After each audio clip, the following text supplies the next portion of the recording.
శ్రీమాత్రే నమః. ఈ వీడియోలో మనం సూర్యభగవానుడు గురించి, సూర్యభగవానుడు ఏ భావంలో ఉంటే ఏ ఫలితం ఇవ్వడం జరుగుతుంది అన్న విషయాన్ని మనం ఈ వీడియోలో పరిశీలిస్తూ, మనకి 12 రాసులు ఏర్పడడానికి కూడా ఈ సూర్యభగవానుడే కారణం అవుతుంటాడు.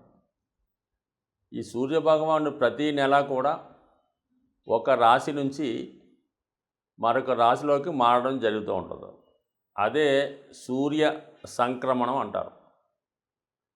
సో ఈ విధంగా 12 రాశులలోకి మారడం వల్ల ఈ 12 నెలలకి గుర్తుగా 12 రాశులు మనకి ఏర్పడడం జరిగింది. అంటే సూర్య గమనం ఆధారంగా మనకి రాశుల్ని నిర్ణయించడం జరిగింది మన ఋషుల ద్వారా.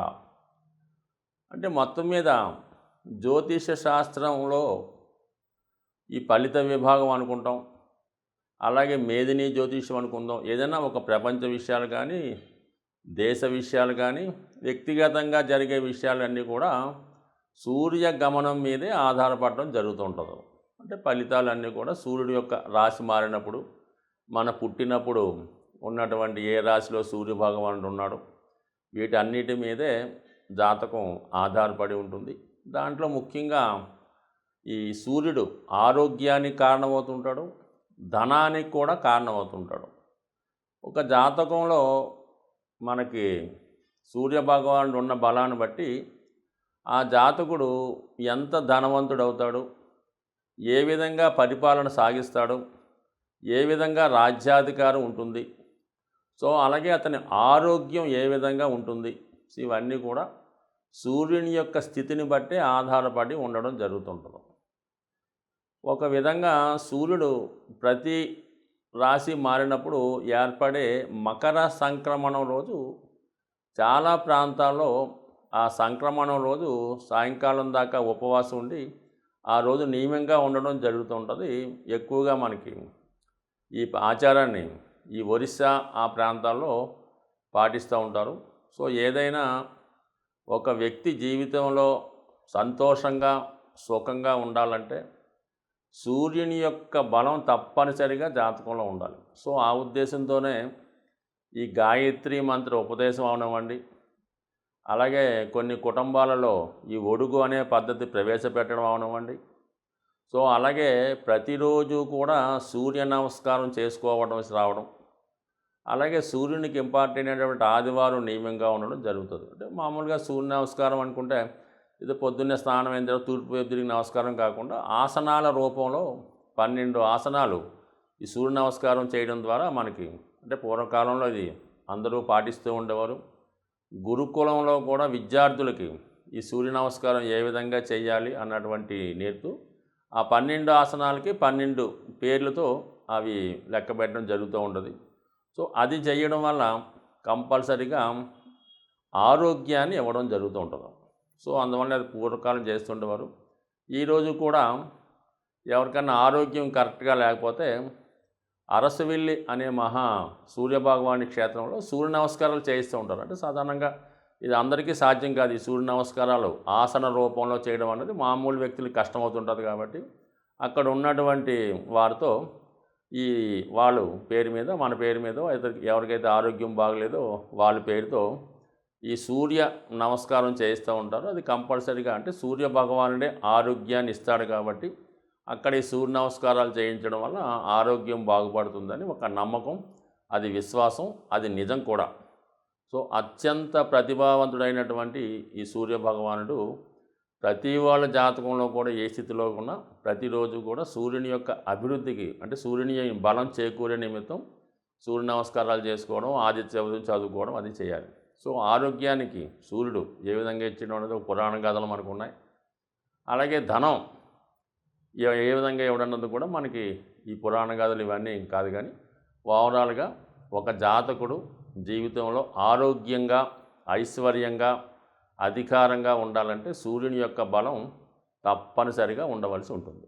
ఈ వీడియోలో మనం ఫిబ్రవరి 14వ తారీఖున కుంభరాశిలోకి ప్రవేశిస్తున్నటువంటి సూర్యభగవానుడి ప్రభావం కుంభరాశి వారి మీద ఏ విధంగా ఉంటుంది అన్న వీడియోలో తెలుసుకునే ప్రయత్నం చేద్దాం. కుంభరాశి అంటే ఇప్పుడు జన్మరాశిలోకి సూర్యభగవానుడు ప్రవేశిస్తున్నాడు. ఒక విధంగా ఇది ఆరోగ్యానికి సంబంధించిన విషయం. ఇది కొంతవరకు మరి ఈ రాశిలో ఉన్నటువంటి పెద్దవారైన వారు ఆల్రెడీ మిగతా చిన్న చిన్న దీర్ఘకాలిక వ్యాధులతో బాధపడుతున్నవారు ఈ సమయంలో తగు జాగ్రత్త తీసుకోవడం మంచిది. అంటే ఆల్రెడీ ఇక్కడ మనకి శని భగవానుడు రాశిలో జన్మశనిలో ఉన్నాడు కాబట్టి రవి తన మరి ప్రవేశించినప్పుడు కంపల్సరిగా వైద్యుల యొక్క పర్యవేక్షణ కానీ వైద్యశాలలో చేరి తగు విధంగా ట్రీట్మెంట్ చేసుకోవడం కానీ జరిగే అవకాశం ఉంది. సో ఈ కారణం వల్ల ఏంటంటే కొంత జాగ్రత్తగా వ్యవహరించడం మంచిది.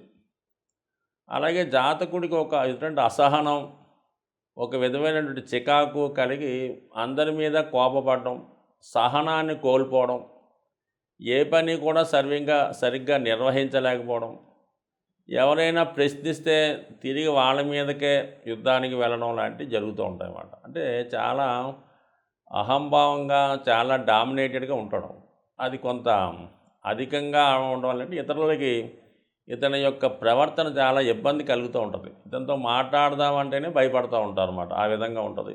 అక్కర్లేని చికాకు, అక్కర్లేని కోపం, అలాగే ప్రతిదాన్ని కూడా విమర్శించడం, ఎదటవాడి బలహీనతల్ని ఎత్తి చూపడం, ఇలాంటి కార్యక్రమాల వల్ల బంధువులచే, దగ్గర వారిచే ద్వేషించబడడం జరుగుతూ ఉంటుంది.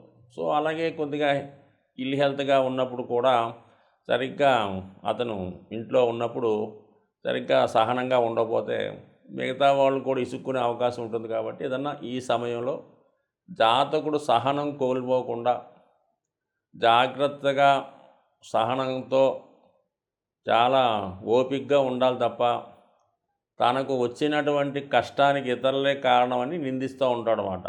వాడు ఏదో యాక్సిడెంట్ చేసాడు, ఎక్కడో పడ్డాడు, ఏ కాలో చెయ్యో ఇరిగింది, రెస్ట్ తీసుకుంటాడు ఇంట్లో ఈ సమయంలో. మరి అందరూ వాడి చుట్టూ తిరగాలంటే ఎలా కుదురుతుంది? ఎవడి పనిలాడు ఉంటాడు, నీకోసం ఎవడు పట్టించుకుంటాడో. అందుకని చేసింది పొరపాటు నువ్వు మళ్ళీ తిరిగి నీ కుటుంబ సభ్యుల మీద ఎదిరించడం, ఇవి జాగ్రత్తగా పెట్టుకోకపోతే మరి కొద్దిగా ఇబ్బంది కలిగే అవకాశం ఉంది. మరి వీళ్ళు బాధపడలేక ఏం చేస్తారంటే వీడిని ఏదో హాస్పిటల్లోనో, ఏ ప్రకృతి ఆశ్రమంలోనో, లేదంటే ఏ ఓల్డ్ ఏజ్ హోమ్లోనో జాయిన్ చేయవలసి ఉంటుంది. సో అందువల్ల ఎంత కష్టమైనా ఓర్చుకుంటూ ఓపికగా ఉండడం మంచిది. అసలే జన్మశని నడుస్తుంది, దానికి తోడు జన్మరవి. ఇక్కడ సహనం కోల్పోతుంటే నువ్వే నష్టం తప్ప ఇతరులకైతే నష్టం లేదు. కాబట్టి చాలా జాగ్రత్తగా వ్యవహరించడం మంచిది.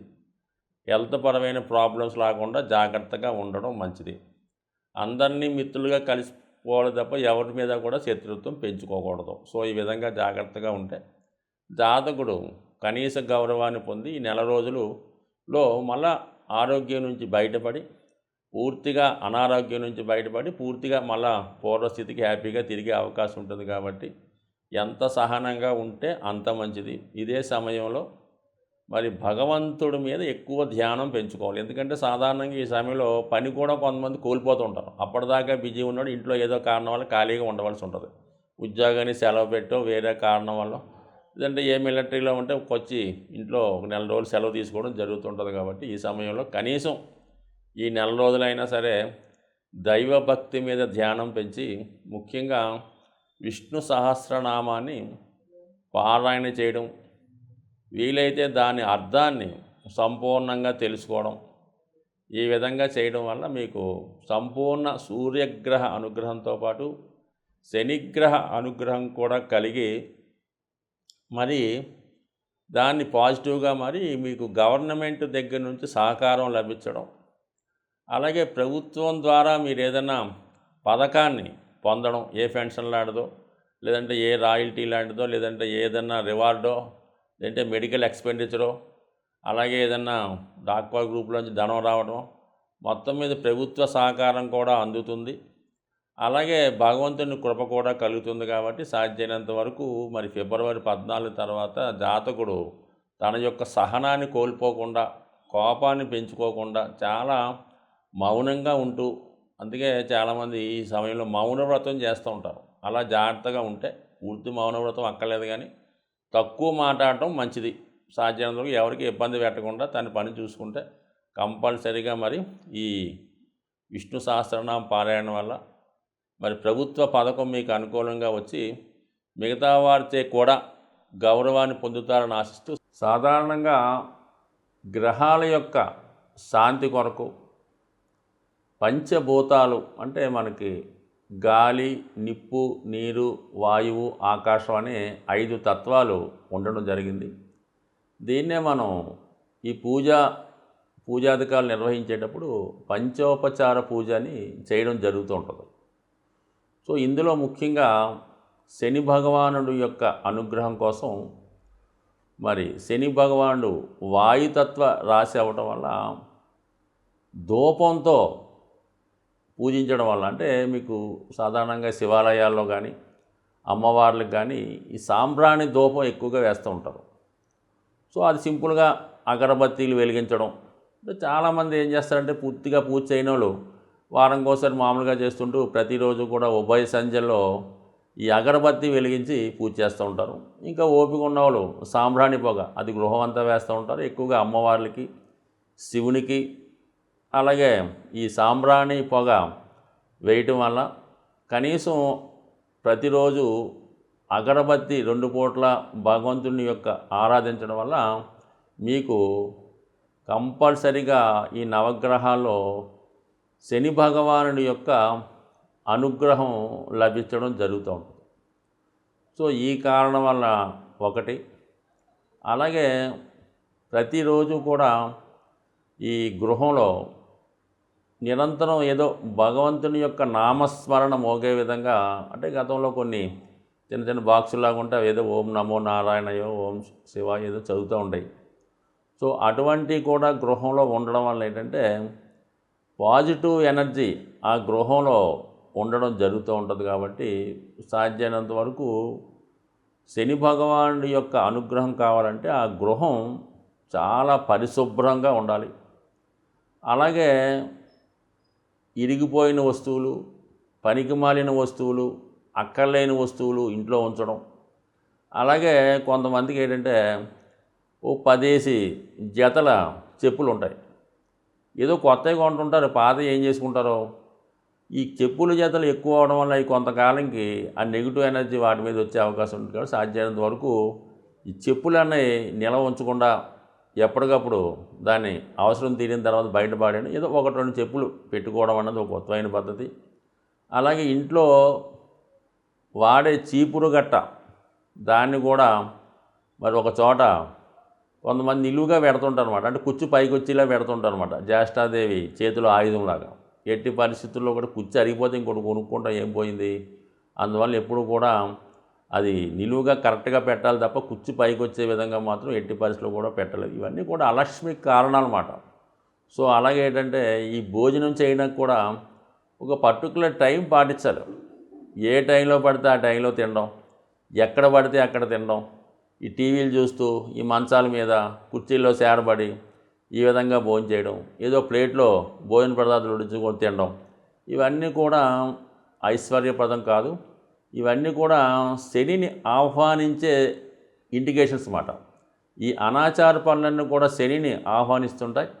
అలాగే శుభ్రమైనగా ఉండడం, శుభ్రంగా భోజనం చేయడం, అలాగే ఆహార పదార్థాలు కూడా జాగ్రత్తగా వినియోగించడం, ఇవన్నీ కూడా లక్ష్మీదేవి అనుగ్రహానికి పాత్రలు అవుతూ ఉంటాయి. కాబట్టి సో ఏదైనా శని భగవానుడి యొక్క అనుగ్రహం కావాలనుకున్న వాళ్ళు ప్రతి పని కూడా పద్ధతి ప్రకారం నియమానుసారం చేసుకోవడం వల్ల వాళ్ళు కంపల్సరీగా శని భగవానుడు టాప్ రేంజ్లోకి తీసుకెళ్లే అవకాశం ఉంటుంది. స్వస్తి.